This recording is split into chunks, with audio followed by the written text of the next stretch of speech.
chicos, doctora Lagunas, doctora Mari, doctora Vicky, dije 2 veces Lagunas y Mari. Doctor Mijangos, qué bueno que nos acompaña para que nos oriente.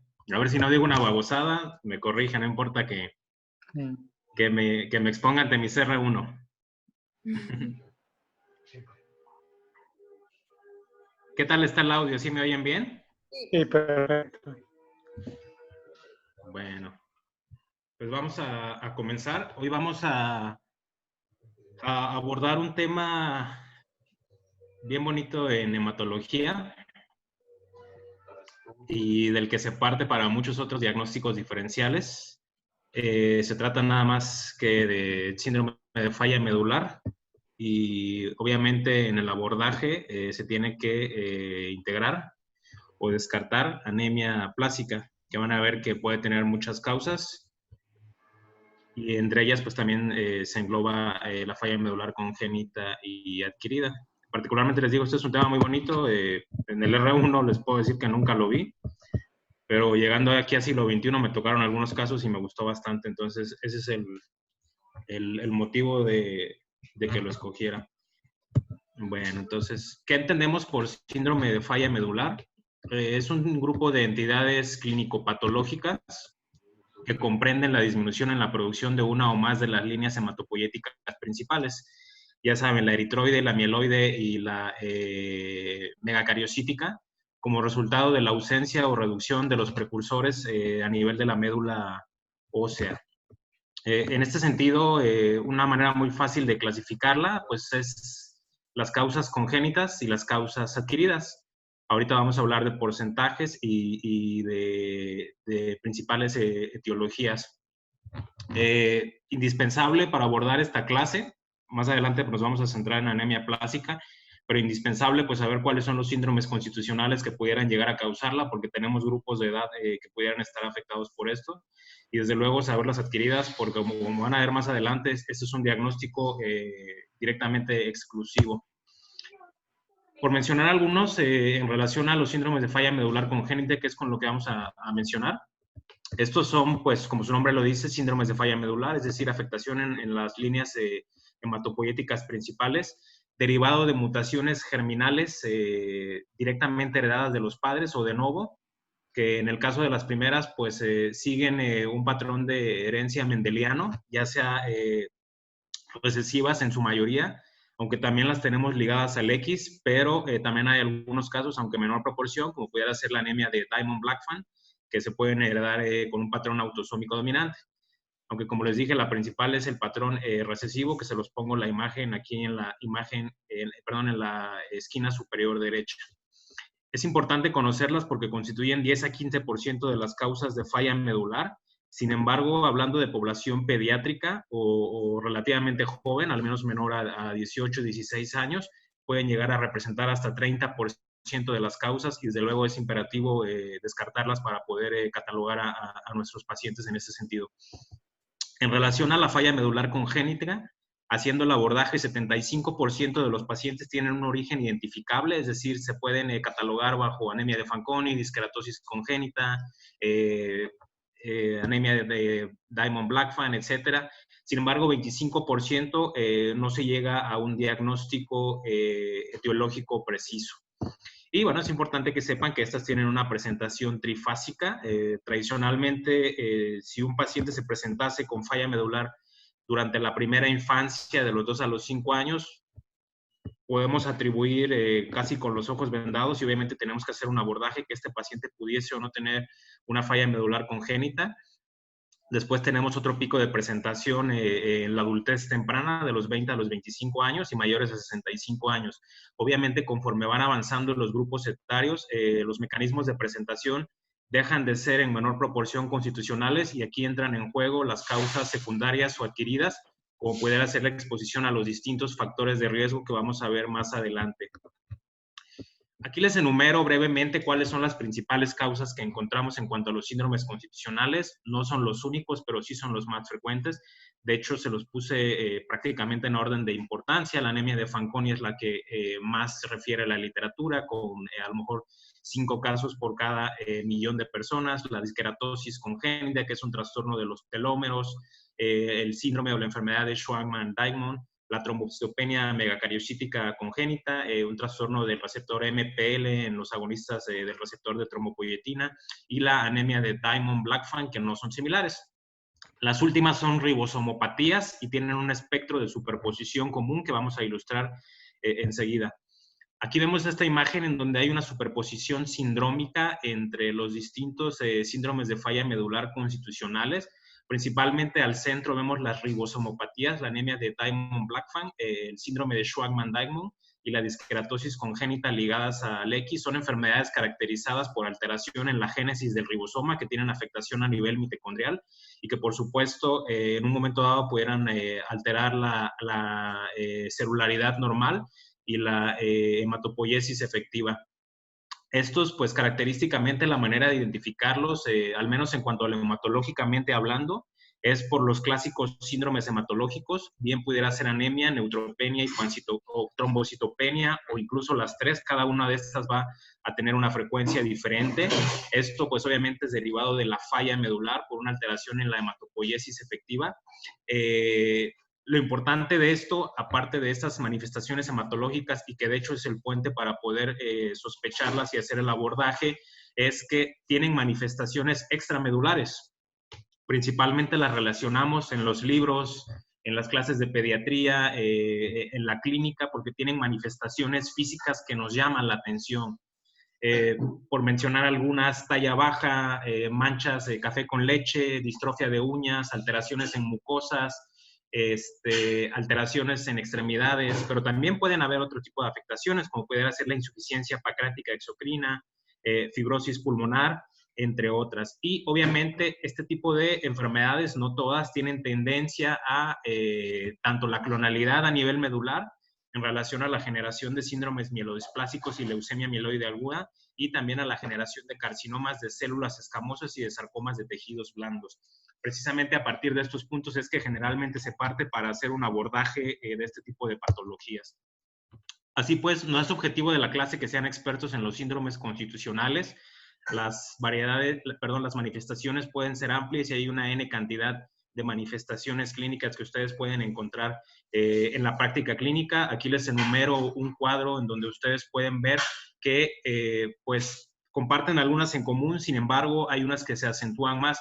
Por mencionar algunas, en la anemia de Fanconi es muy característica la talla baja y las manchas café con leche, además de las alteraciones en paladar, pudiendo llegar a presentar paladar hendido. Por otro lado, en la disqueratosis congénita no es tanto así. Aquí lo que pueden llegar a presentar es alteraciones en piel, alteraciones en uñas, alteraciones en mucosas y osteopenia, por ejemplo. Por otro lado, en el resto, como pudiera ser el síndrome de Diamond-Blackfan, pudieran presentar esas manifestaciones que les comenté de insuficiencia pancreática exocrina. Y vean que, pues obviamente lo importante en cuanto a la identificación de este tipo de trastornos es que tienen todas riesgo de clonalidad hacia una variante de síndrome mielodisplásico y hacia leucemia mieloide aguda, además de carcinoma de células escamosas, al menos en el caso de los dos primeros, la anemia de Fanconi y la disqueratosis congénita, por lo que el abordaje y el tratamiento, también el seguimiento en este tipo de pacientes es totalmente diferente a un paciente con una anemia plástica adquirida o bien idiopática. Y bueno, pues lo más importante de esto y el mensaje es que ustedes se pregunten, ¿y en quién vamos a sospechar un caso de anemia plástica bien relacionado a un síndrome de falla medular congénita? Pues en términos generales hay 4 tipos de pacientes que son los principales con los que nos vamos a quedar. Si nosotros haciendo el abordaje resulta que nos cuenta en cuanto a los antecedentes heredofamiliares, que tiene antecedentes en familiares de primero o de segundo grado de síndrome mielodisplásicos y de leucemia mieloide aguda, ojo. Si además nos mencionan que tiene antecedente de carcinoma de células escamosas en personas menores de 40 años y sin un factor de exposición claro, también hay que tener cuidado porque pudieran tener esta manifestación oncológica que ya habíamos mencionado. Por otro lado, desde luego, este es el escenario más fácil y que seguramente mayormente vamos a asemejar en el contexto de la falla medular con datos extramedulares. Ya vimos las manifestaciones físicas sobre todo, ¿de acuerdo? Y en pacientes con falla medular y en menores de 40 años, de hecho, en el siglo XXI, cuando tenemos un paciente joven, con anemia plástica, pues hacemos todo un abordaje integrado para causas adquiridas, pero también nos enfocamos en algunos patrones de enfermedad constitucionales. Y la última que pudiéramos considerarla con sus asegúnes es en el caso de falla medular, que a lo mejor consideramos para primera línea de tratamiento con inmunosupresores y es refractario a esta enfermedad o bien tuvo una recaída. Las últimas dos las pongo en entredicho, las pongo en asterisco, porque pues no todos los pacientes van a responder a inmunosupresores. Más adelante vamos a ver qué porcentaje de pacientes lo hacen y cuáles no, y qué factores nos pueden predecir una buena respuesta a los mismos. De tal modo que les pido que me acompañen en el algoritmo que está a la derecha de la diapositiva. En caso de falla medular hay que hacer una historia clínica. Si hay antecedentes de heredofamiliares o datos físicos relevantes, hay que hacer un abordaje diagnóstico para falla medular congénita o constitucional.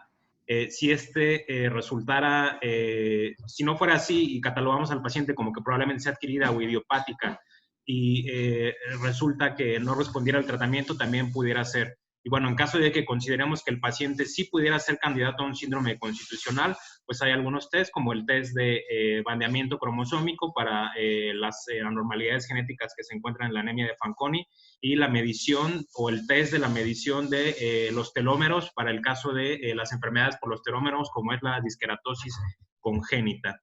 ¿De acuerdo? En ese sentido, ¿alguien tiene alguna duda de los síndromes de falla medular congénito? Listo. Y bueno, quizá mucho más representativo en nuestro caso, el caso concreto de medicina interna, las causas de falla medular adquirido. No quiere decir que los adultos mayores no puedan presentar síndromes constitucionales. De hecho, hay un porcentaje quizá pequeño de adultos mayores a 60 años, valga la redundancia, que pudieran presentar un síndrome constitucional y no necesariamente tienen las manifestaciones clínicas típicas que ya abordamos en el apartado anterior. Sin embargo, pues obviamente en un paciente que estamos acostumbrados a ver entre los 20, 40 años o mayor de esa edad, siempre pensamos en causas secundarias o adquiridas que pudieran condicionar la falla medular. En este sentido, hay muchos factores de riesgo o muchos factores condicionantes. Principalmente son 4 los grupos que refiere la literatura y se los refiero. Tenemos los relacionados a agentes infecciosos, tenemos los relacionados a tóxicos o a fármacos, tenemos, por supuesto, los relacionados a enfermedades autoinmunes y otros con menor importancia, pero que se han descrito en la literatura. Obviamente va a depender de un abordaje intencionado. Aunque tradicionalmente cuando tienes un paciente con anemia plástica haces cierto perfil virológico y cierto perfil autoinmune, su sospecha va a ir relacionada desde luego a las manifestaciones y a los antecedentes que pudiera llegar a presentar su paciente. En este contexto les menciono que el virus de la hepatitis A se ha llegado a reportar que causa hasta 5 a 10% de los casos de síndrome de falla medular adquirido. Y esto se caracteriza por el antecedente de infección por virus de hepatitis A, un periodo de 2 a 3 meses asintomático y la manifestación hematológica. Tradicionalmente, cuando hacen el abordaje, ya hay seronegatividad para este tipo de virus, por lo tanto, muchas veces no se relaciona. Pero sí es importante que estén conscientes de que si su paciente refiere que 2 o 3 meses tuvo ictericia, dolor abdominal, náusea y ahora se presenta con manifestaciones de falla medular, ojo, ahí pudiera estar el posible causal. Por otro lado, el virus de la hepatitis B también se ha relacionado. Ustedes saben que el parvovirus B19 es una causa de aplasia, causa una médula ósea hipocelular, el virus del Epstein-Barr y desde luego, aunque en una proporción pequeña, el virus de la inmunodeficiencia humana también pudiera llegar a presentar pancitopenia y falla medular.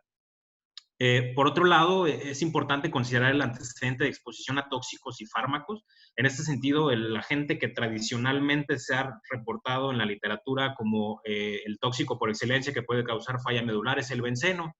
Si bien actualmente ya no hay tanto incidencia en cuanto a esta exposición, en países con un gran crecimiento económico y global y con bajas tasas de regulación, como pudiera ser el caso de China, todavía pudiera ser un factor importante a considerar. El uso de pesticidas, de DDT, también se ha visto en la literatura. Ustedes saben, en los años 50, 60 hubo un reporte de la Asociación de Agranulocitosis con el uso de cloranfenicol, las sales de oro, que pues afortunadamente ahora ya no son tan comunes o no son tan útiles, el uso de antitiroideos, lo vimos en la clase de hipertiroidismo con los chicos, agranulocitosis en menos de 5% de los casos, pero puede llegar a estar presente, y alopurinol. Por otro lado, fenómenos de autoinmunidad que pudieran llegar a condicionar falla medular, aunque no anemia plástica, son cosas diferentes. El lupus eritematoso sistémico, la artritis reumatoide, la fascitis eosinofílica, entre otras causas. También se ha visto que hay activación o desencadenamiento de la falla medular en personas embarazadas y en algunos casos posvacunación, sobre todo en el caso del virus de la hepatitis B, pudieran llegar a presentar este tipo de enfermedades.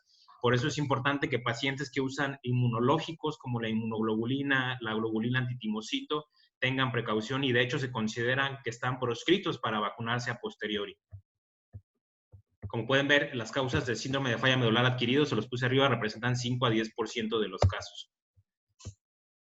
Y bueno, si me lo permiten, vamos a abordar un caso clínico. ¿Me echas la mano, Lalo, leyendo?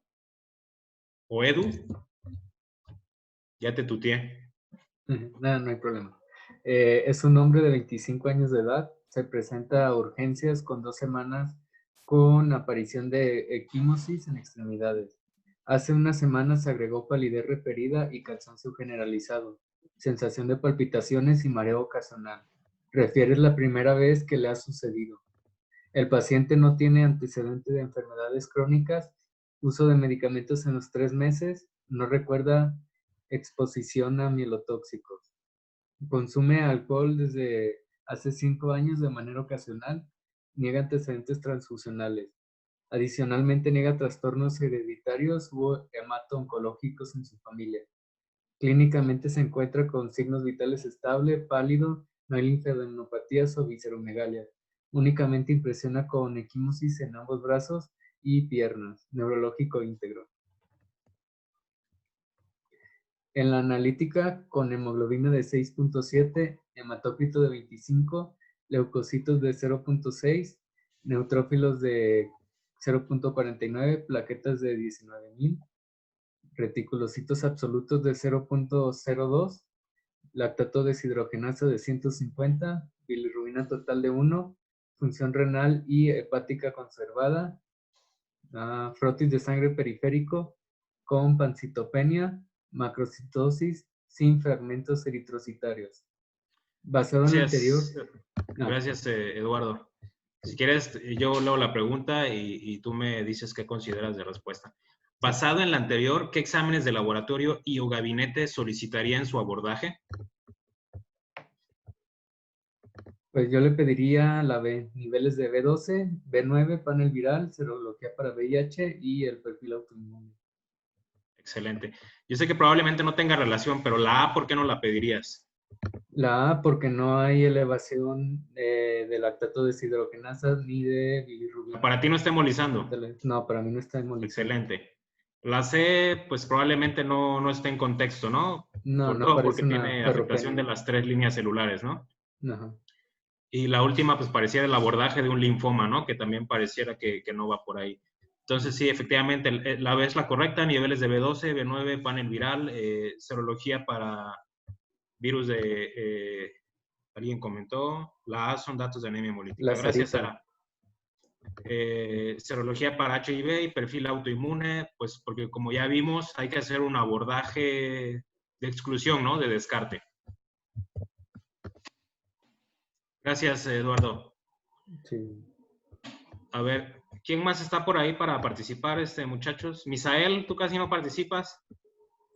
No. Listo. B12 de 400, perdón porque no puse las unidades, B12 de 400, B9 de 10, serología para virus de la hepatitis A, virus de la hepatitis B y virus de la hepatitis C no reactivo. VIH no reactivo, perfil de autoinmunidad negativo, ultrasonido abdominal, yo sé que no lo pidieron, pero se lo reportaron sin visceromegalias. ¿Cuál es el siguiente estudio en tu abordaje diagnóstico, Misael? Bueno, yo me iría por el aspirado de médula ósea. Excelente. ¿Por qué no le harías la A? Es que la citogenética y FISH es para leucemia. Porque primero es el aspirado, ¿no? Sí, pero Test de antiglobulina directo, pues ese tampoco, ¿no? Entonces, para mí. Bueno, gracias, Misael. A ver, Raúl, si estás por ahí. Sí, doctor. El aspirado de médula ósea se reportó acelular. La biopsia de hueso demostró marcada hipocelularidad, adelgazamiento trabecular y dispoiesis eritroide significativa. Basado en estos hallazgos, ¿cuál es tu principal diagnóstico, Raúl, y por qué? Pues en este caso yo no encuentro una causa desencadenante. Hay una hipocelularidad menor de 30%, lo cual confirma, pues, yo me iría por la D, aunque ¿Cuál? por la D. ¿D? D. Ok. Como dices, la A pareciera que no, ¿verdad? Digo, sabes que hay que considerarlo en el abordaje, pero pareciera que no. La B, pues, te otorgaron buenos valores de B12, entonces probablemente no esté relacionada, ¿no? Un poco de ruido, mete la C y la D, porque van a ver mañana en la clase de Iván que existe algo que se llama síndrome mielodisplásico hipoplásico y que no necesariamente es hipercelular como tradicionalmente se presenta el síndrome mielodisplásico, y el hecho de que te reportaron dispoiesis eritroide significativa. De hecho, la literatura te refiere que no hay manera de diferenciar la dispoiesis, diseritropoiesis del síndrome mielodisplásico del de la anemia plásica. Entonces, eso es importante que lo consideren. Perdón, una duda. Sí. Sí había yo visto que es difícil diferenciarlos en el patrón histológico ambos, pero característicamente no es. La anemia plástica está involucrada de por sí en las tres líneas celulares y el síndrome mielodisplásico tienen antecedentes de involucro de líneas, bueno, de una línea o de dos líneas y posteriormente de las tres líneas. Pero si no tuviéramos ese antecedente, entonces sí, de plano no podríamos establecerlo hasta que tuviéramos un inmunofenotipo o algo así. Aquí puntualizando algo que es muy sencillo, porque realmente cuando vemos la médula ósea sí es fácil diferenciar una aplasia de un mielodisplásico. En la mayoría de las veces el mielodisplásico está lleno de células. Hay una médula hipercelular. Como dijo, hay una situación poco frecuente que es de menos del 5%, donde el mielodisplásico se presenta como hipocelular.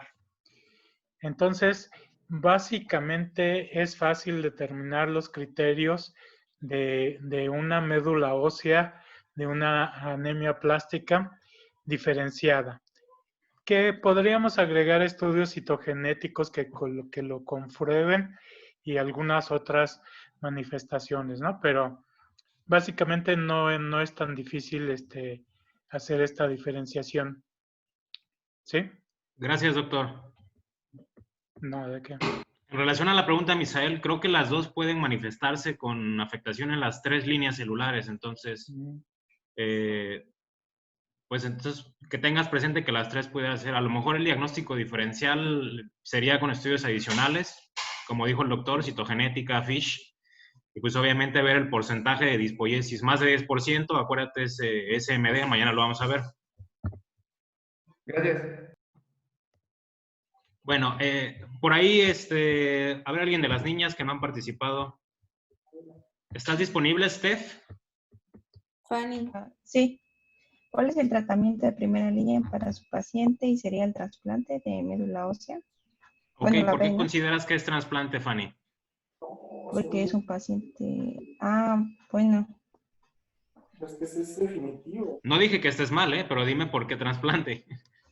Es el de primera línea, ¿no? Así es. Pero... En ese sentido, te ayudo, o que te ayude Ana. A ver, Ana, ¿por qué el trasplante de médula ósea en este paciente? Es un paciente hipocelular. Pues es que no tiene, pues está plástico, o sea, no hay células, no como nada de producción, necesita. Imagínate que fuera el mismo paciente, pero de 65 años. Perdona, ya me estoy metiendo. El tratamiento no sería trasplante. Ya no sería trasplante, ajá. Ya esos pacientes. Exactamente, eso es lo que quiero que respondan, pues, que en este caso el trasplante es la primera línea por la edad. Mayores de 50 años son inmunosupresores. Así es, ahorita lo Ciclosporina, vamos a ver. Gracias, chicas, muy bien. Ay, ya les soplé la última. Bueno, en el seguimiento de su paciente es indispensable monitorizar la siguiente enfermedad concomitante. Bueno, ya la vieron, hemoglobinuria paroxística nocturna, y ahorita vamos a ver por qué. Listo.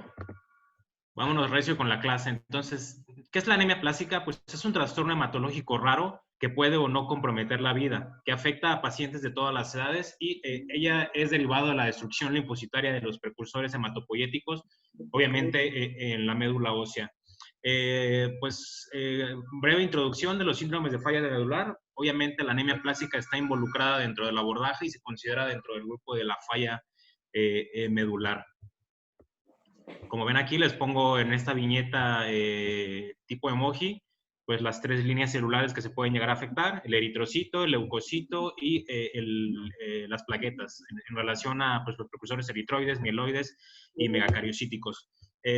¿Cómo la definimos? Brevemente, una definición operativa para que nunca se les olvide: se define como pancitopenia con médula ósea hipocelular. Esto es súper importante porque si llegasen a encontrar la médula ósea hipercelular, pues obviamente el diagnóstico va orientado hacia otras causas, no hacia la aplasia.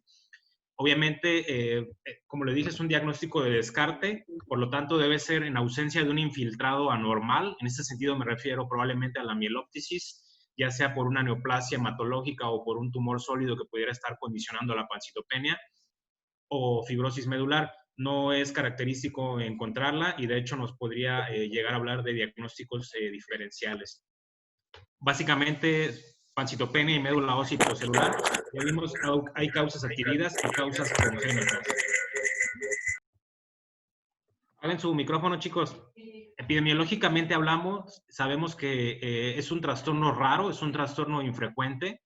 Los reportes epidemiológicos a nivel internacional es de 2 a 3 casos por millón. Sí, sabemos que en Oriente es más frecuente que en Occidente, incluso en China pueden llegar a tener una prevalencia hasta de 7.5 casos por millón, dependiente de muchas cosas, de polimorfismos genéticos, de sus exposiciones. En Occidente es menor, incluso pues en poblaciones como las nuestras puede llegar a ser de 1 a 2 por millón.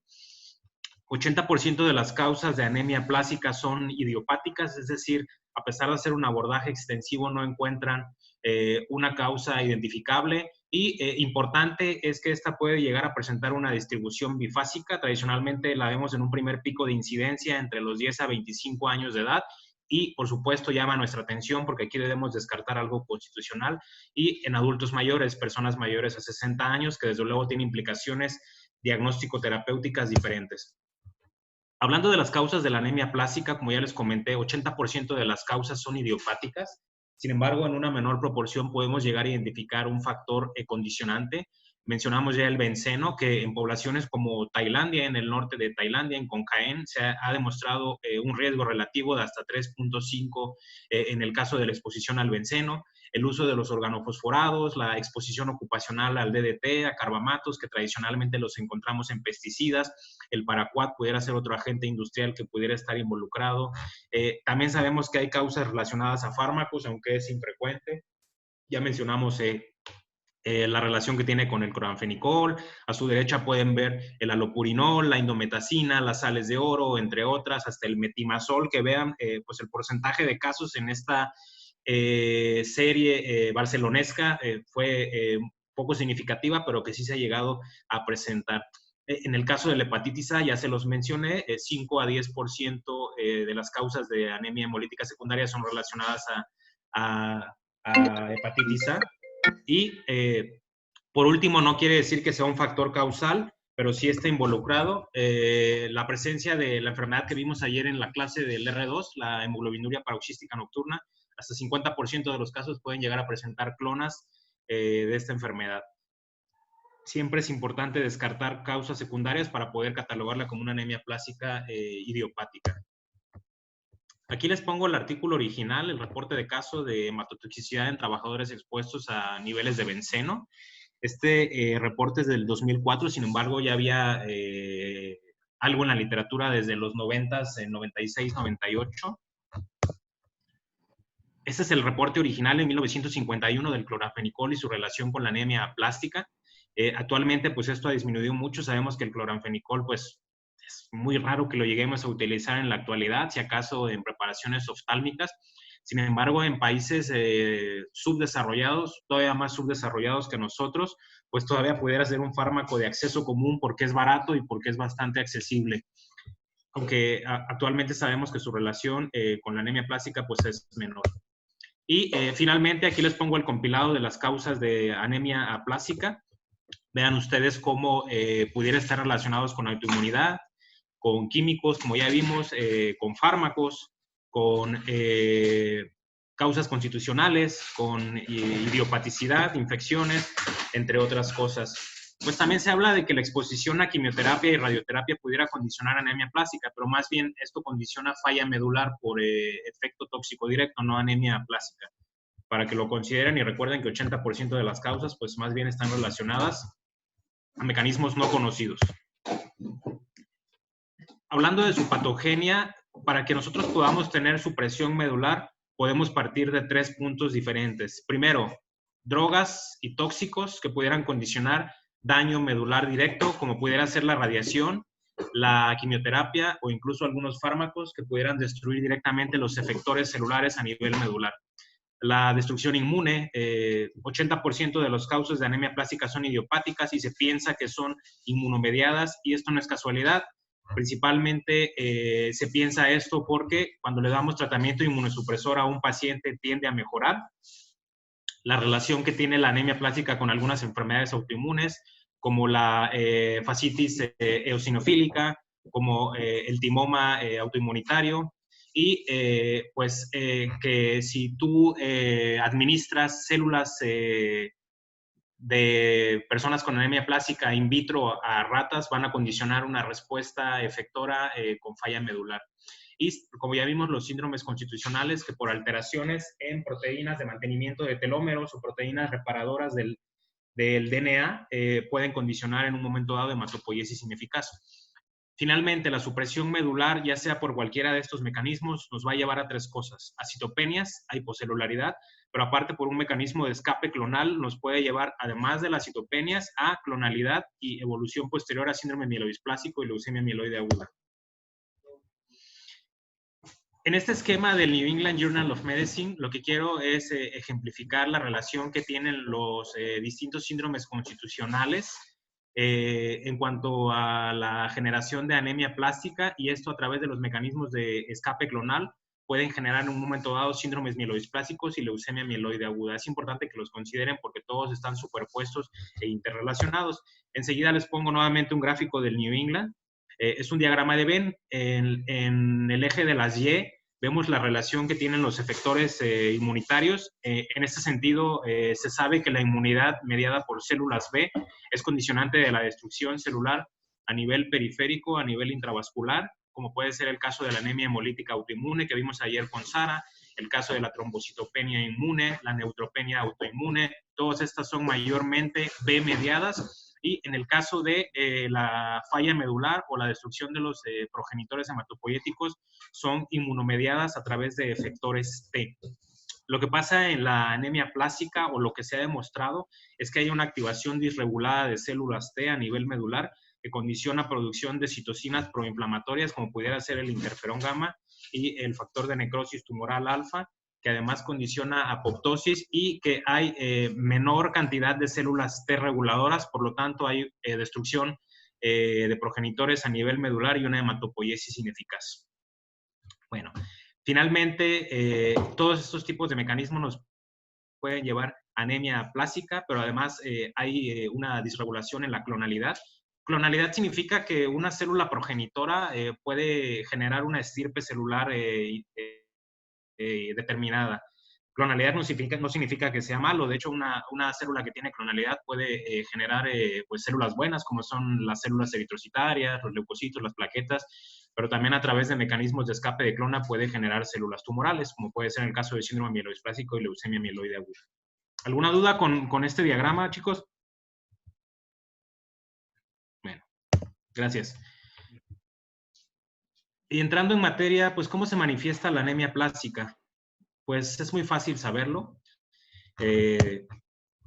No les pongo una diapositiva muy explícita porque ustedes saben que si hay afectación de línea eritroide va a haber síndrome anémico, si hay afectación de línea mieloide va a haber manifestaciones de neutropenia, como puede ser el síndrome febril. Si hay afectación a nivel de las plaquetas, pues desde luego va a haber manifestaciones purpúricas de síndrome hemorragíparo. Les cuento una anécdota. El hecho de que se llama anemia plástica, pues en realidad es incorrecto, pero históricamente le pusieron así porque lo que primero se pudo medir fácilmente a través del hematocrito fue la hemoglobina, pero puede haber afectación en las distintas líneas celulares, como ya lo mencionamos. Entonces, este tipo de pacientes ustedes lo van a encontrar, como vieron en nuestro caso clínico, con datos de síndrome anémico, pálidos, con datos de fiebre, con manifestaciones infecciosas, con equimosis, con petequias, con hematomas, con manifestaciones hemorrágicas francas, dependiendo del grado de severidad, entre otras cosas. Desde luego, si van a considerar un síndrome constitucional, no olviden las manifestaciones físicas que pudieran llegar en un momento dado a estar presentes, ¿de acuerdo? A ver, no veo mi cuadrito. Un dato importante es que pues las visceromegalias, la hepatoesplenomegalías, no son usuales, como si pudiera ser el caso de los trastornos del tipo de las leucemias. Entonces, para que lo consideren, habitualmente la exploración física no tiene más relevantes, más allá que la afectación de los linajes celulares pudieran llegar a manifestarse. Y hablando del diagnóstico, es muy importante que tengan en mente este tipo de consideraciones. Es un diagnóstico de exclusión. No van a ver un paciente con anemia, con trombocitopenia y lo van a catalogar de primera instancia con anemia plástica. Tienen que hacer un abordaje intencionado, extenso y grande para poder catalogar a alguien como anemia plástica. Y desde luego no hay un test diagnóstico exclusivo útil que nos catalogue a un paciente como portador de anemia aplásica. De tal manera que aquí les pongo un abordaje escalonado para que lleguen a un diagnóstico de una manera más integral y fácil. Siempre hay que excluir otras causas constitucionales y adquiridas, investigar problemas desencadenantes, como ya vimos los factores de riesgo, y importante, no es para llegar al diagnóstico, pero es importante en el abordaje, la búsqueda de la clonalidad y citogenética normal, que en un momento dado, en el caso de la primera, nos pudieran orientar a HPN y en el caso de las segundas, a probablemente la relación con una SMD, incluso una LMA. De tal manera que las guías de práctica clínica internacionales nos refieren que en el abordaje de este tipo de pacientes tenemos que considerar toda esta batería de pruebas diagnósticas en específico. Por supuesto, se inicia con un conteo, una biometría hemática, en donde dependiendo de la afectación vamos a encontrar los resultados. Un aspirado de médula ósea y biopsia de hueso, excluir causas alternativas infecciosas, ya vimos hepatitis B, hepatitis A, entre otras, considerar síndromes de falla medular constitucionales, considerar trastornos linfoproliferativos, inclusive medicamentos o tóxicos relacionados, y desde luego siempre se considera, y de hecho es recomendación grado 1B de acuerdo con las guías, que descartemos deficiencia vitamínica. En ese sentido me refiero a la deficiencia de vitamina B12 y de vitamina B9, y que incluso aunque ustedes tuvieran una médula ósea característica de aplasia, de anemia aplásica, pero si llegaran a tener de manera concomitante déficit de B12 o B9, se recomienda suplementar, y una vez teniendo el estatus nutricional adecuado, ahora sí se puede condicionar, si persistieran las manifestaciones medulares, el diagnóstico de anemia aplásica. Entonces, como ven, es un diagnóstico de exclusión. Y en cuanto al perfil reumatológico, considerar que las enfermedades que principalmente se relacionan, pues es el lupus y la artritis reumatoide, para que consideren el perfil para lupus y el perfil para AR. Y otras que desde luego son raras, pues síndrome mielodisplásico hipoplásico, enfermedad de injerto contra huésped, entre otras. Entonces, ¿qué les sugiero pedir cuando tengan este tipo de pacientes para abordarlos? Pues una biometría hemática. ¿Qué podemos encontrar aquí? O lo que vamos a encontrar si fuera un caso de anemia plástica, afectación de 2 o más líneas celulares principales, ya sea anemia, trombocitopenia o neutropenia.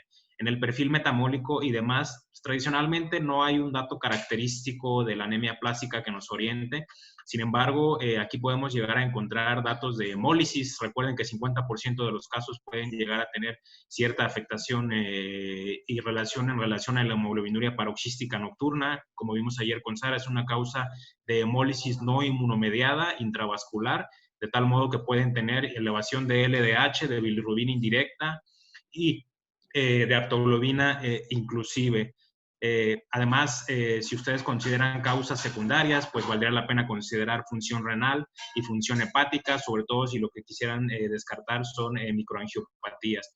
En el caso del frotis de sangre periférica, lo que vamos a encontrar es pancitopenia, linfocitosis relativas y pues no hay anormalidades morfológicas específicas. De hecho, pues si las hubiera, pues habría que considerar otro tipo de enfermedades. Tampoco sería esperado encontrar blastos. Es tradicional que en el frotis de sangre periférica pues podamos encontrar macrocitos, es decir, células con un BSM aumentado, y esto pues porque hay una reticulocitosis relativa o hay un aumento en la producción de reticulocitos, y aparte por la eritropoiesis acelerada pues hay déficits en la producción de las líneas celulares. Hablando de la médula ósea, pues podemos encontrar, o lo que se debe encontrar es hipocelularidad, hay disminución en los linajes y, como bien les dije, no hay datos de infiltración, no hay datos de fibrosis, pero sí podemos llegar a encontrar grasa. De hecho, los espacios ausentes o vacíos porque no hay células están rellenados por grasa. Y sí podemos llegar a encontrar precursores hematopoyéticos residuales. Y obviamente si ustedes ya consideraron el diagnóstico de anemia plástica, es importantísimo hacerle la citogenética o bien la citometría de flujo, pues precisamente para encontrar esta deficiencia en las proteínas de anclaje al glucofosfatidilinositol que se llegan a presentar en el caso de asociación con PNH. Citometría de flujo, si pudiéramos estar pensando que hubiera relación con síndrome mielodisplásico, tradicionalmente son alteraciones en el cromosoma 7, 8 y 15, que pudieran llegar a presentarse y que nos podrían dar un abordaje y un tratamiento totalmente diferentes. Perdónenme. Aquí están las anormalidades citogenéticas tradicionalmente asociadas con el síndrome mielodisplásico. Vean ustedes la de lesión del 7, que de hecho actualmente, de acuerdo con la clasificación más reciente, es un subgrupo del síndrome mielodisplásico específico y que de hecho tiene buen pronóstico, lo vamos a ver mañana. La de lesión del 5, del 13, del 15, entre otras que en un momento dado pueden llegar a estar relacionados con síndrome mielodisplásico.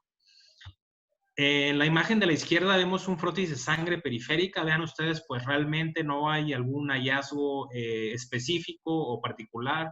Simplemente, pues como les dije, encontramos pancitopenia, tampoco hay esquistocitos, no hay esferocitos que nos orienten a otra causa. Y en la imagen siguiente, pues es la médula ósea, el aspirado de médula ósea. Aquí pues vemos hipocelularidad y vemos pues los acúmulos o los rellenos de grasa que les había comentado. No sé si nos quiera comentar algo del aspirado, Doc.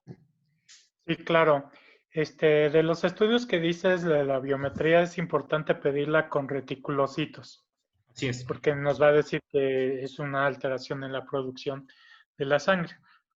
Ahora, de los frotis que muestras, vemos células normales, vemos linfocitos aumentados, que son estos que muestras ahí, no tienen ninguna anomalía específica y no tienen cambios mielodisplásicos, que eso es lo más importante para hacer un diagnóstico diferencial. La médula ósea es muy importante las tinciones que miden la fibrosis, porque aquí no hemos mencionado una cosa muy importante. El diagnóstico principal diferencial es con una metaplasia mieloide.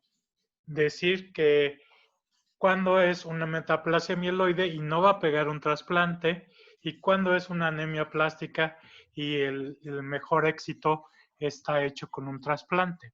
¿Cómo podríamos diferenciar esto? La metaplasia mieloide. Sí. Pues sé que hay sitios de hematopoiesis extramedulares que se pueden llegar a encontrar en hígado, en vaso, en ganglios. Es correcto. El microambiente de la médula se fibrosa. Hay puras bandas de fibrosis. Y en esas bandas de fibrosis no se injerta bien un trasplante. La eritropoiesis se va a los órganos reticuloendoteliales, al hígado y al vaso. Y entonces, habían dicho anteriormente que en la clínica no íbamos a encontrar visceromegalia comúnmente en una anemia plástica, pero sí vamos a encontrar hepatomegalia y esplenomegalia en una situación de una mielofibrosis, que es totalmente diferente la forma de tratar y de manejar este tipo de cuestiones. Hay otros medicamentos específicos para esto, pero es el éxito que vamos a tener del tratamiento. Quiero acentuar muy importantemente aquí para los internistas que es importante el diagnóstico temprano de esta enfermedad. Mientras más tempranamente lo identifiquemos, mejor va a ser el pronóstico para el paciente. Mientras más temprano instituyamos el tratamiento, mejor le va a ir. Claro que a ustedes les va a tocar referenciarlo, pero al referenciarlo ya pueden ir dilucidando que no se trate de una fibrosis, de una leucemia, de otras cuestiones, y que se vaya orientando un poco mejor en cuanto al manejo que va a llevar a cabo. Entonces, el estudio, el abordaje es correcto, el análisis está muy bien, nada más consideremos esto. No sé si vas a hablar algo más del tratamiento. Sí, Doc, adelante. ¿No? ¿Tú? ¿O no?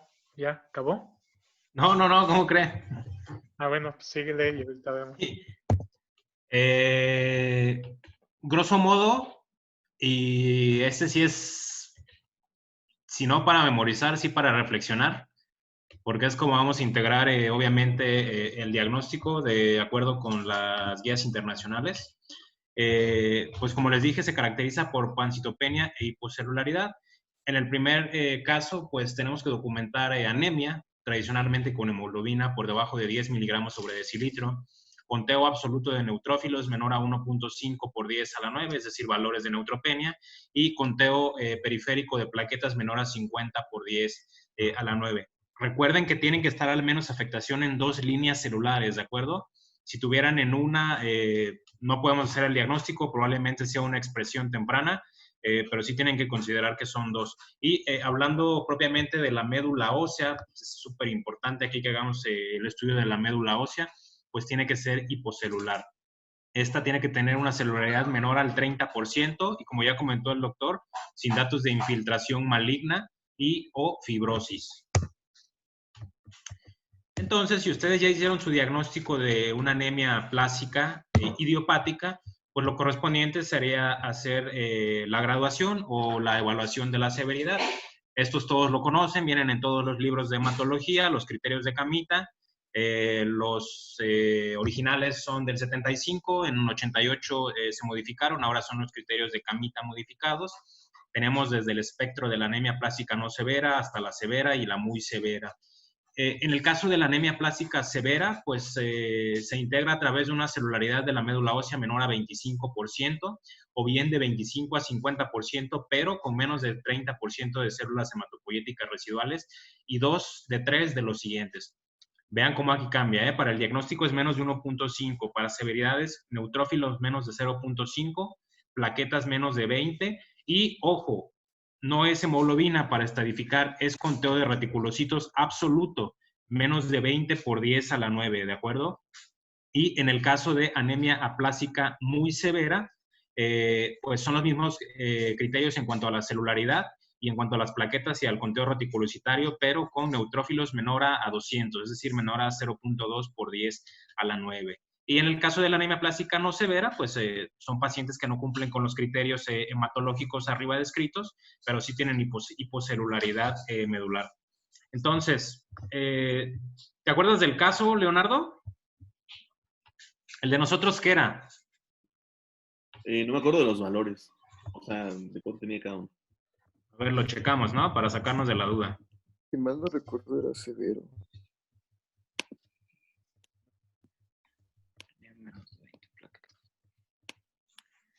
A ver, ahí está. Hemoglobina de 6.7, tenemos 1. Neutrófilos de 0.49 y retis de 0.20. Entonces, en el caso de nuestro paciente, pues cumple 2 de 3, ¿no? No, perdón. Pero necesitaríamos neutros menor a 0.2. ¿Estamos? Entonces, el caso de nuestro paciente es anemia plástica severa. Así es. Gracias, Leonardo.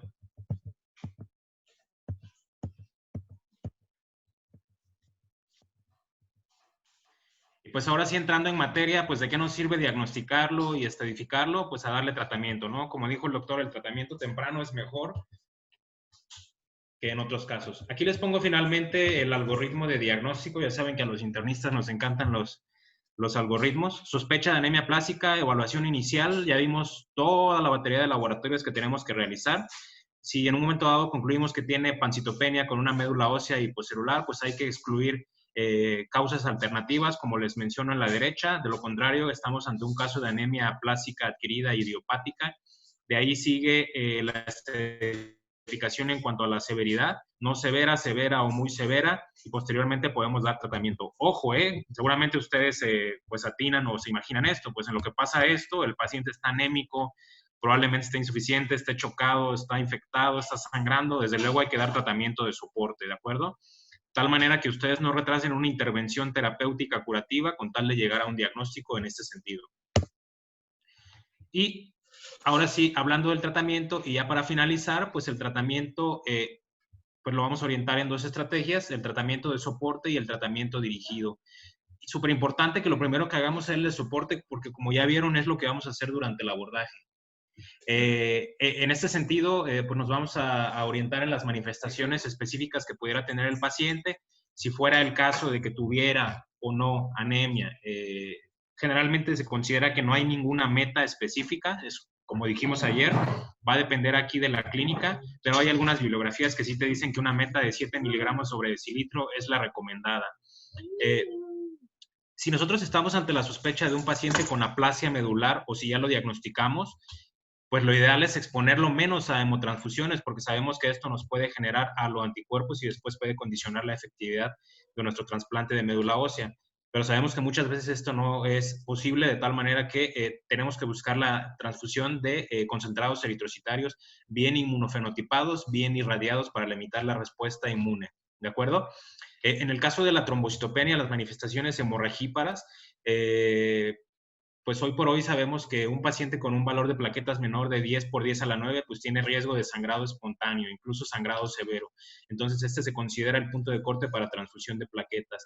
En el caso de que ya esté en tratamiento inmunosupresor con globulina antitimocito, que vamos a ver más adelante, se prefiere que los valores estén arriba de 20 por 10 a la 9. De igual manera, se sugiere que estos sean leucodepletados, o el otro término se llama desplasmatizados.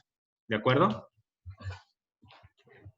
Otra de las complicaciones importantes que pudieran llegar a presentar los pacientes con anemia plástica, ya sea en el abordaje como en el tratamiento, pues es la sobrecarga de hierro secundaria a la hemotransfusión masiva que pudiera llegar a presentar.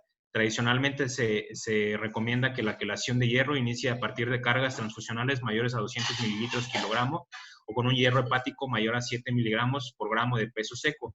Y esto, pues, para los cuates sucede más o menos a partir de 20, 25 concentrados eritrocitarios transfundidos. Entonces, estos pacientes generalmente, concomitante a su manejo farmacológico y manejo de soporte, tienen manejo con quelantes de hierro. Tenemos aquí muchos, el Deferacirox, la Deferapona, entre otros con indicaciones específicas y contraindicaciones. Y obviamente considerar la profilaxis antimicrobiana, el aseo de mucosas, la dieta es pobre en bacterias, el uso de antibióticos de acuerdo con los contextos epidemiológicos locales. Las neutropenias que pudieran llegar a presentar a estos pacientes se tratan como en el contexto de las neutropenias febriles, y sí se sabe que estos pacientes son particularmente susceptibles a infecciones micóticas invasivas, por lo que al menos en siglo XXI tradicionalmente los pacientes los manejamos con fluconazol y con aciclovir de cajón.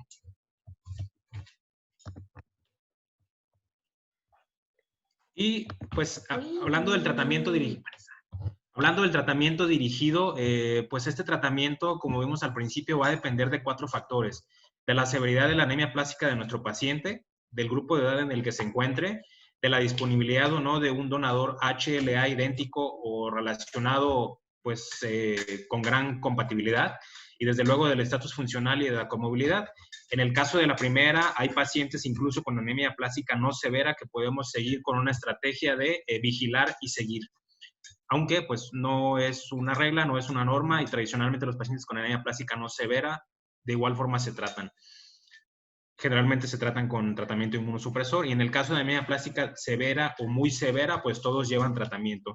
Y dependiendo de la edad, menores de 40 años se ofrecen alternativas con trasplante de médula ósea, y mayores a 40 años generalmente se da tratamiento farmacológico. Si fuera el caso de que un paciente, independientemente de la edad, pudiera o no tener un donador HLA idéntico, se debe considerar el trasplante de médula ósea. Y desde luego siempre tiene que considerar el grado de funcionalidad y la presencia o no de comorbilidades, porque sabemos que si el paciente tiene un peor performance status y tiene mayor comorbilidades, pues va a responder de peor manera al trasplante de médula ósea, y en un momento dado pudiera presentar mayor mortalidad por causas relacionadas o no relacionadas. Aquí les pongo los scores. Este es el índice de comorbilidad de trasplante de células hematopoyéticas. Vean cómo toma en consideración todas estas comorbilidades, que son varias. Obviamente cada una va a sumar un punto, y a mayor severidad se considera que pues tiene menor probabilidad de éxito ante un trasplante de médula ósea. Aquí les pongo el índice de comorbilidad de Charlson, que también llegan a considerar bastantes grupos de trasplantólogos. En este sentido, pues cada una de estas condiciones que les pongo aquí tiene un peso en puntos y se van sumando. Finalmente, les pongo el índice de funcionalidad del ECOG, que todos conocen, usado mucho en oncología, en hematología. Obviamente, en orden ascendente, a mayor graduación, pues tiene menor funcionalidad. Todos esos factores se deben de considerar independientemente de la edad.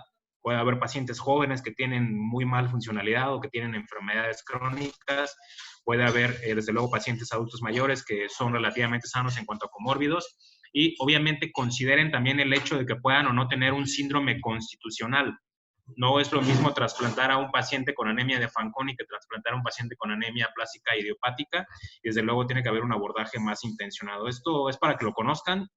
Hay expertos en esto, hematólogos, médicos que hacen fellow en trasplante, que por supuesto tienen que hacer todo este abordaje intencionado.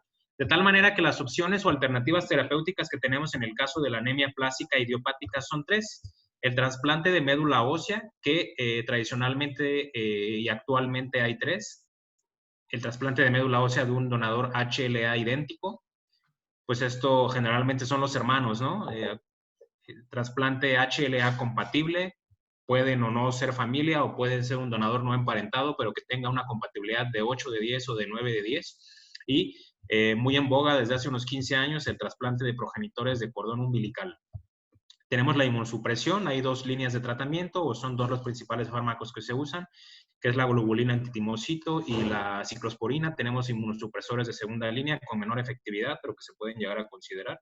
Y por último, y muy en boga, incluso un paradigma en la anemia plástica que pudiera cambiar nuestras pautas terapéuticas, los agonistas del receptor de trombopoyetina, principalmente el trombopag.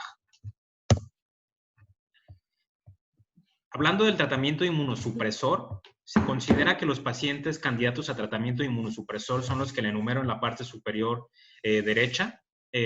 Pacientes con anemia aplásica no severa sintomática, pacientes con anemia aplásica severa o muy severa sin donador HLA compatible, y pacientes con anemia plástica severa o muy severa cuando superan un rango de edad. Aquí van a ver, sobre todo porque lo mencionó Raúl, que va a variar de donde lo lean. Hay quien dice que 40 años, hay quien dice que más de 35, incluso hay quien dice que hasta 50 años pudiera ser el límite de edad considerado.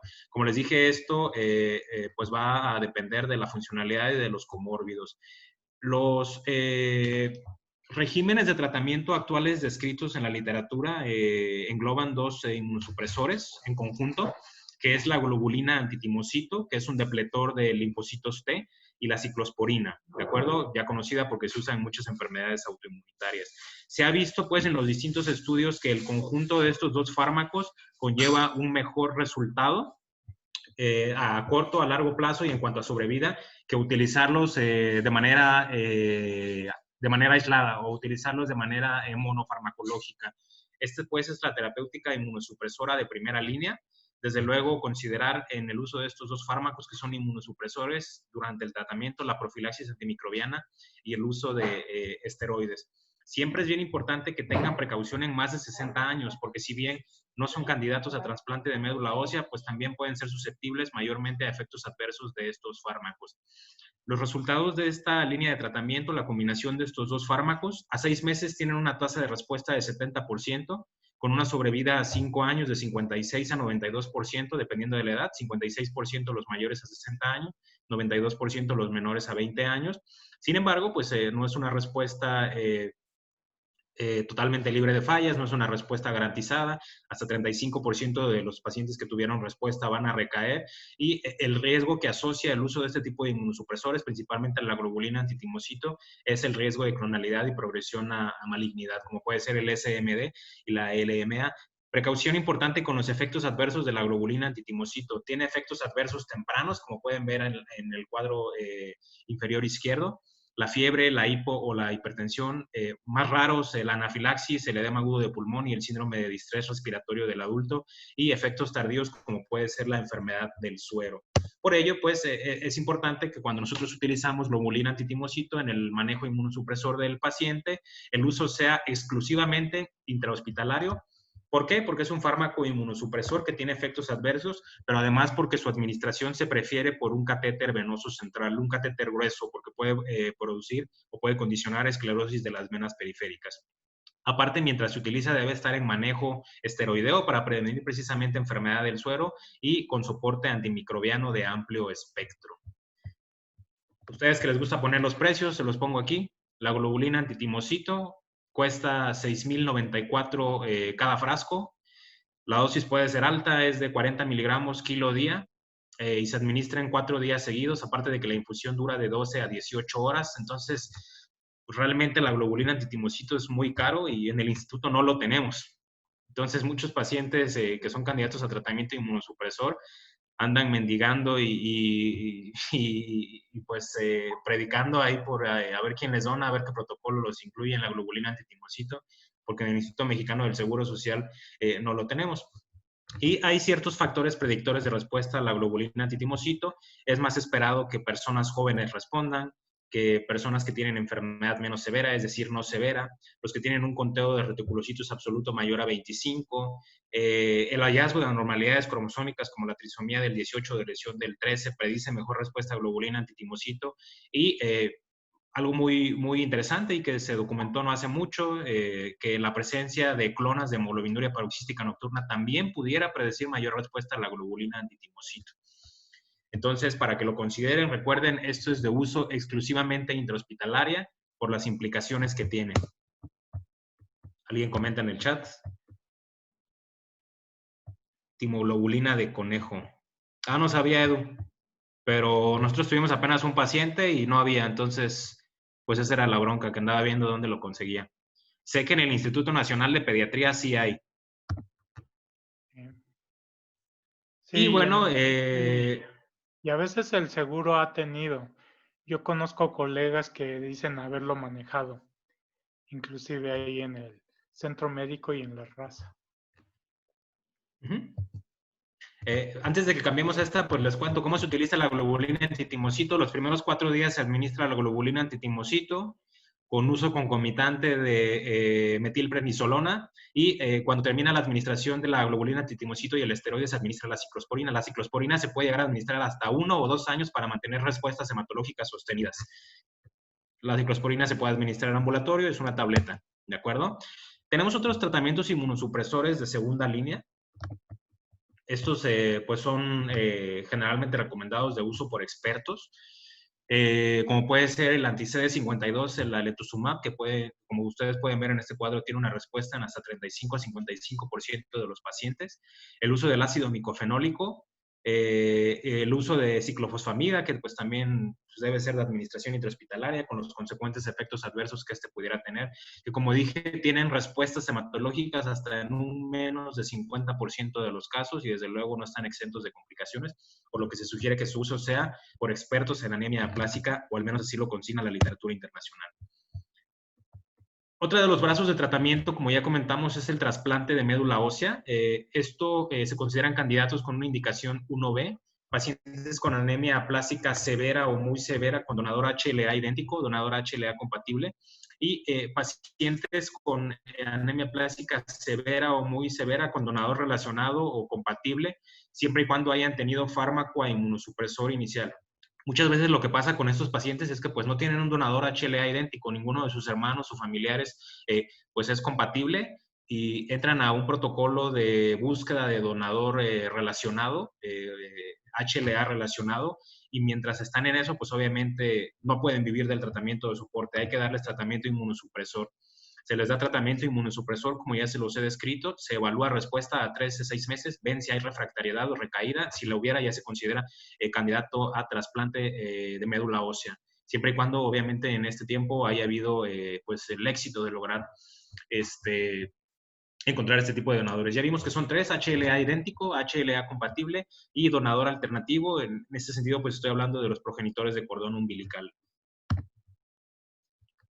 Entonces, siempre que tienen un paciente que ustedes consideran candidato a trasplante de médula ósea, se sugiere considerar lo siguiente: tipificar HLA al momento del diagnóstico, hacer un abordaje pretrasplante por un equipo multidisciplinario y, obviamente, de acuerdo a la edad, a los comórbidos y al tipo de trasplante que se vaya a realizar, hay que escoger un régimen en condicionante de acuerdo a estos exceptos que les acabo de comentar. Recuerden ustedes que el trasplante de médula ósea no es una cosa fácil. Hay que inmunosuprimir al paciente, hay que mantenerle en seguimiento posterior al mismo. Entonces, mucho del éxito del trasplante va a depender de esto. Por supuesto, el éxito es mayor en personas jóvenes. En adultos mayores a 40 años tienen mayor riesgo de enfermedad de injerto contra huésped, mayor riesgo de infecciones relacionadas a la inmunosupresión y la recuperación plaquetaria es mucho menor que en personas de menos de 20 años y de 20 a 40 años. Este tipo de estrategias terapéuticas tienen resultados muy favorables, con sobrevida en 70-85% de los donadores. Y actualmente, desde hace unos años, se ha demostrado que el hecho de trasplantar a un paciente con un donador HLA compatible no es inferior a uno idéntico y de hecho tienen tasas de sobrevida similares. Aquí les pongo algunos de los regímenes condicionantes que se utilizan para preparar a un paciente para el trasplante de progenitores hematopoyéticos. Vean ustedes cómo generalmente incluyen de igual manera la globulina antitimocito, la ciclosporina, algunos con alemtuzumab. En pacientes de mayor edad pudieran llegar a utilizarse fludarabina, entre otras cosas que pues van a preparar al paciente para poder recibir el trasplante de médula ósea. No es la intención que se los aprendan, nada más sepan que obviamente un paciente que se va a trasplantar pues tiene que prepararse a través de regímenes condicionantes. Aquí les pongo un estudio que es el impacto del resultado del trasplante de médula ósea para anemia plástica adquirida en relación con la edad, siempre y cuando fuera un donador HLA compatible. Vean ustedes, y aquí la importancia de que aunque yo tenga 60 o 65 años y tengo un donador HLA compatible, pues no es lo mismo que si me trasplantaran y tuviera 15 o 25 años. En la gráfica de la esquina inferior izquierda, la que está catalogada bajo la letra A, vemos la sobrevida. A ver, déjenme recuerdo. 40 años, sobrevida, 1 o 2 años. Perdón, la respuesta hasta 200 días en los distintos, no, perdón, la tasa de respuesta a 200 días, ¿de acuerdo? Entonces vean cómo en grupos mayores a 40 años, no, perdón, es mortalidad, disculpen ustedes, es mortalidad, y vean cómo obviamente en personas mayores a 40 años es mayor. Y en la gráfica de la derecha, la última que les pongo, es la probabilidad de sobrevida en general ajustada por estatus de funcionalidad, por tiempo de espera al trasplante y por régimen de trasplante condicionante. De tal manera que, como les mencionó el doctor Mijangos anteriormente, siempre es importante que consideren que, en este caso, el tiempo apremia, ¿de acuerdo? Si ustedes hacen el trasplante de médula ósea en los primeros 3 meses del diagnóstico, tiene más probabilidad de éxito, ¿de acuerdo? Si tiene peor estatus funcional, tiene peor probabilidad de éxito. Y de acuerdo a los regímenes condicionantes, también pues tiene diferente probabilidad de éxito. Pues vean ustedes como esperado, 82% de los pacientes menores a 20 años tienen una gran probabilidad de sobrevida y 53% de los pacientes mayores a 43 años. Contrastan mucho los valores de referencia. Y finalmente, la última línea de tratamiento es el uso del agonista del receptor de trombopoietina, el famoso el trombopag, que pues como ya les mencioné es un agonista del receptor de trombopoietina, un trombomimético que actualmente está aprobado por las distintas sociedades, la FDA y la EMA, únicamente para uso en caso de refractariedad. Es decir, ya le dieron a un paciente IST o le dieron a un paciente trasplante de médula ósea, respondió a lo mejor, pero tiene una recaída o es refractario, se puede utilizar el trombopag. De tal manera que pues, los candidatos son este tipo de pacientes refractarios a inmunosupresores. Curioso, esperaríamos que la respuesta probablemente nada más fuera a nivel megacariocítica, pero se ha visto que hay una respuesta a trilinaje en hasta 40% de los casos. Sin embargo, pues igual que el uso de globulina antitimocito, entraña un riesgo de evolución clonal hasta en 19% de los casos, por lo que cuando se dispone uno a utilizar el trombopag, es indispensable hacer un aspirado de médula ósea nuevamente para descartar que no haya manifestaciones de clonalidad. Y se sugiere, como ya dije, el análisis de médula ósea previo a su uso. Miren ustedes nada más el precio.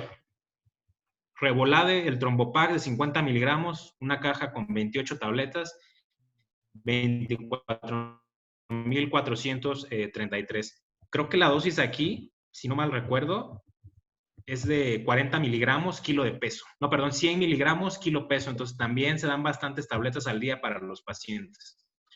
Es muy caro. Este sí de plano, no sé si lo tengamos en el instituto. Uno de nuestros pacientes sí lo estaba tomando, pero no sé de dónde lo habrá sacado. Es muy caro.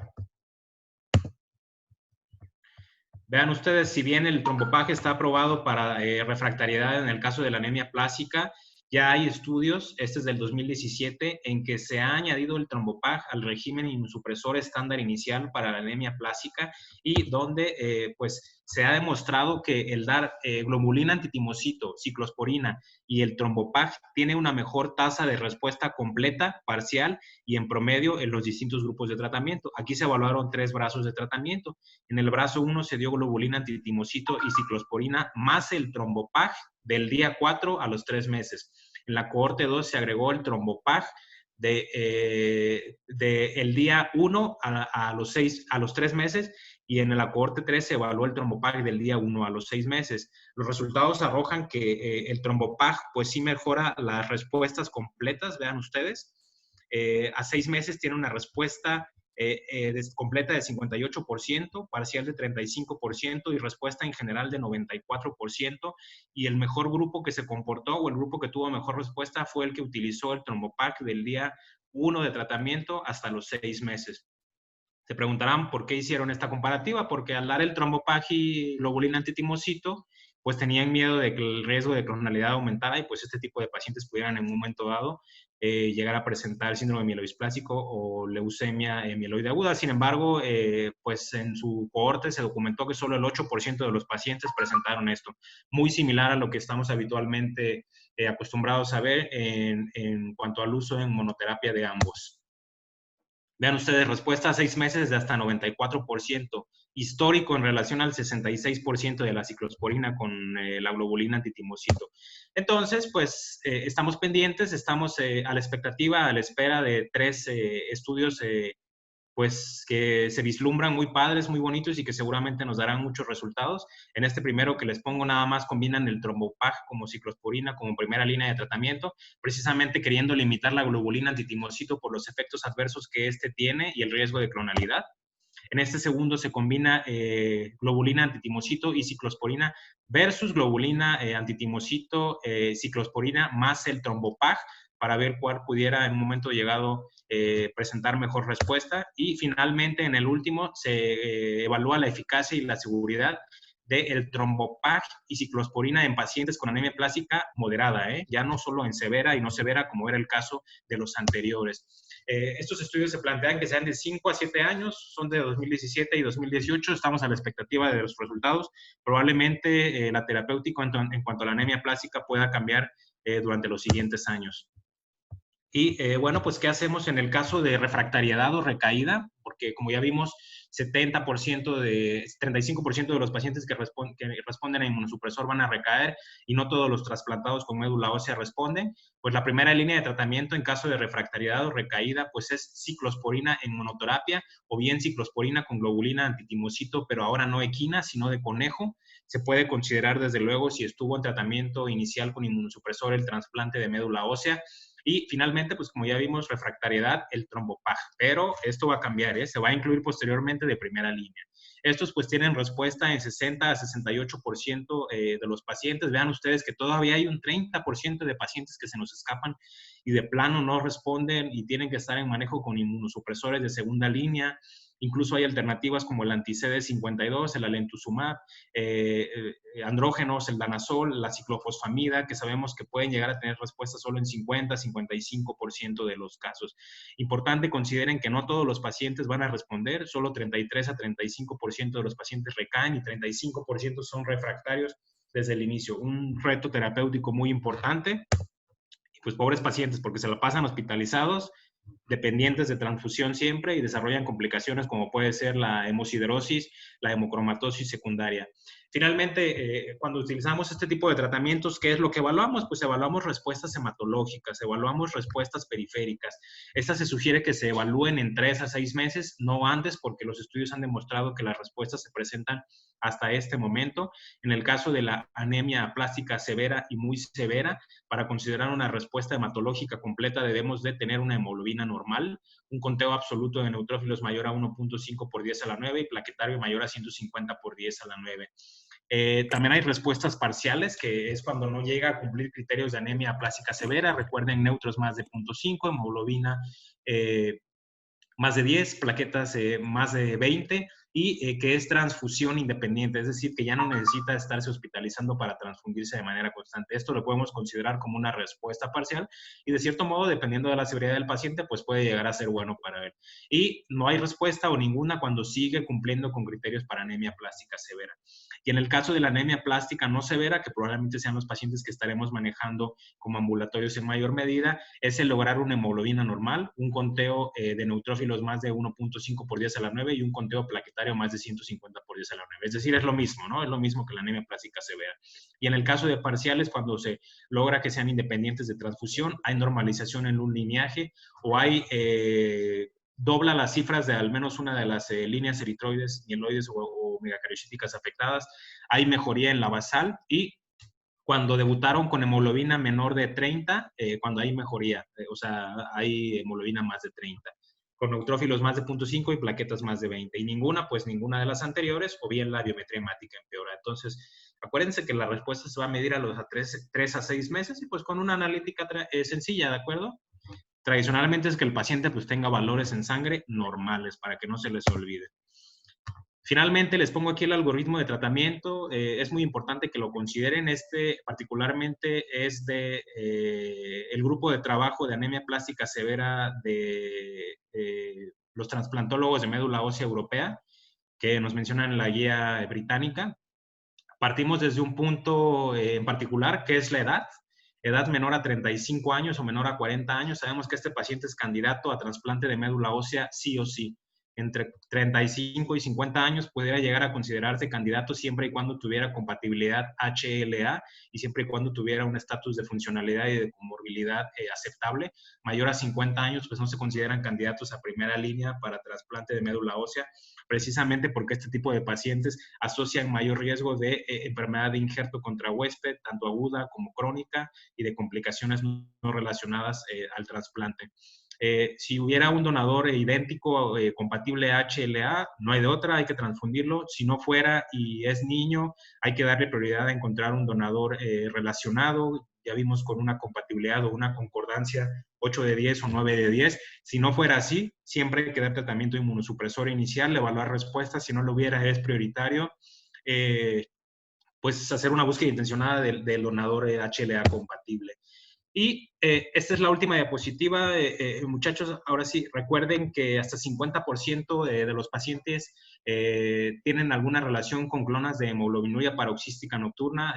Para los que no lo saben, les menciono, pues este es un trastorno raro, un trastorno complejo de difícil diagnóstico que se caracteriza por una mutación en el gen PIG-A, que lo que nos va a condicionar es una alteración a nivel de las proteínas celulares CD59 y CD55, y que al haber deficiencia de este tipo de proteínas, pues lo que va a pasar es hemólisis y trombofilias principalmente. de tal manera que al haber pacientes con anemia plástica y hemoglobinuria paroxística nocturna hasta del 50% de los casos, se recomienda que se realice una citometría de flujo o incluso FISH, esta es una prueba específica para HPN, el FLAIR, de manera semestral durante los primeros 2 años. Si hubiera negatividad de la misma, se comienza a hacer anual de manera indefinida. Por otro lado, si en alguno de nuestros tamizajes fuera positivo, se hace trimestral al menos durante 2 años, midiendo la cantidad de clonas de HPN. Importante decir que tener una clona de HPN no significa que tengas HPN. Incluso hay pacientes sanos que las tienen y no tienen traducción clínica. Y si no hubiera un aumento en la cantidad de clonas, se puede volver a la monitorización anual. Entonces, ¿qué importancia tiene, pues, monitorizar? Anemia plástica y hemoglobinuria paroxística nocturna tiene implicaciones terapéuticas. Pues no, en realidad se ha visto que el tratamiento inmunosupresor o el tratamiento con progenitores hematopoyéticos debe seguir los mismos principios que vimos en el algoritmo previo. ¿Qué tanto es tantito? ¿Qué tanto es una miniclonita o un poquito de clonas de HPN? Pues les cuento brevemente que la HPN tiene 3 subtipos específicos, que es la clásica, la relacionada a la anemia plástica y la subclínica. Pues en realidad la única que se trata de manera intencionada con el eculizumab, que es el anticomplemento, es la clásica. Puede llegar a considerarse en el caso de la relación anemia plástica, obviamente con decisión de un experto. Y importantísimo vigilar datos de hemólisis, ya vimos por qué, y de trombosis. Se recomienda que los pacientes se anticoagulen solo si tienen un evento trombótico, no es indicación para anticoagularlos, ¿de acuerdo? Y siempre es importante que estén en seguimiento en un centro especializado de HPN, porque en un momento dado pudieran llegar a presentar la manifestación clásica y tener las consecuencias relacionadas de esta enfermedad. Esto es lo que les decía, el rol de la hemoglobinuria paroxística nocturna en respuesta a la terapia inmunosupresora en pacientes con anemia plástica. Este es un artículo que evaluó la respuesta a los inmunosupresores en pacientes con clonas positivas para HPN y clonas negativas. Pues el resultado es que en pacientes que tienen clonalidad positiva a HPN tienen mejor respuesta al tratamiento inmunosupresor que los pacientes que no tienen clonas para HPN. Entonces, pues obviamente no se pueden hacer estimaciones a través de este único artículo. Sin embargo, podría abrir posteriores líneas de investigación para ver si esto pudiera ser un factor predictor de respuesta. Entonces, conclusiones. Los síndromes de falla medular son trastornos raros y complejos caracterizados por citopenias e hipocelularidad medular. Se clasifican en primarios, secundarios e idiopáticos. Como les dije, este es un diagnóstico de exclusión, no hay una sola prueba que nos pueda hacer llegar a este diagnóstico. El tratamiento se orienta con base en la edad, severidad, estado funcional y comorbilidad. Ya vimos, hay 2 brazos grandes de tratamiento y un tercero que viene por ahí pegando con muchas ganas y que probablemente cambie los paradigmas en cuanto a la anemia plástica. Y siempre debe haber un tratamiento de soporte concomitante. Súper indispensable que no se olviden de las transfusiones, de la profilaxis, entre otras. No olvidar, desde luego, el riesgo de clonalidad, pueden tener relación con HPN y no olvidar que pueden estar relacionadas con síndrome mielodisplásico y leucemia mieloide aguda. ¿Listo? ¿Alguna duda, pregunta, comentario?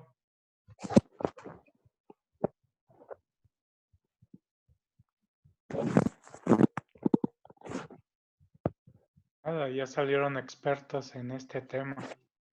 Te felicito, estuvo muy amplio, un poco largo, pero creo que abordaste todos los puntos esenciales de esta patología y que pues ya tendrán la forma de identificar clínicamente estos casos y estudiarlos apropiadamente y referenciarlos lo más pronto posible. Ya hay sociedades específicas de aplasia que están estudiando todo esto y se avanza notablemente en el caso de los trasplantes, ¿no?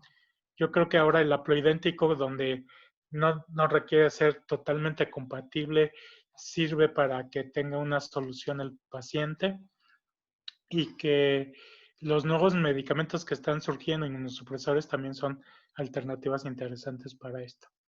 Entonces, pues está muy completo, yo creo que no hay mucho que agregar. No sé, Mari, ¿qué opinas? Pero sería suficiente, ¿no? Sí, Doc, pues de hecho aquí se nota el R2 Power, ¿no? Se me hace que va a ser hematólogo. Doc, quiere ser oncólogo. Él quiere ser oncólogo.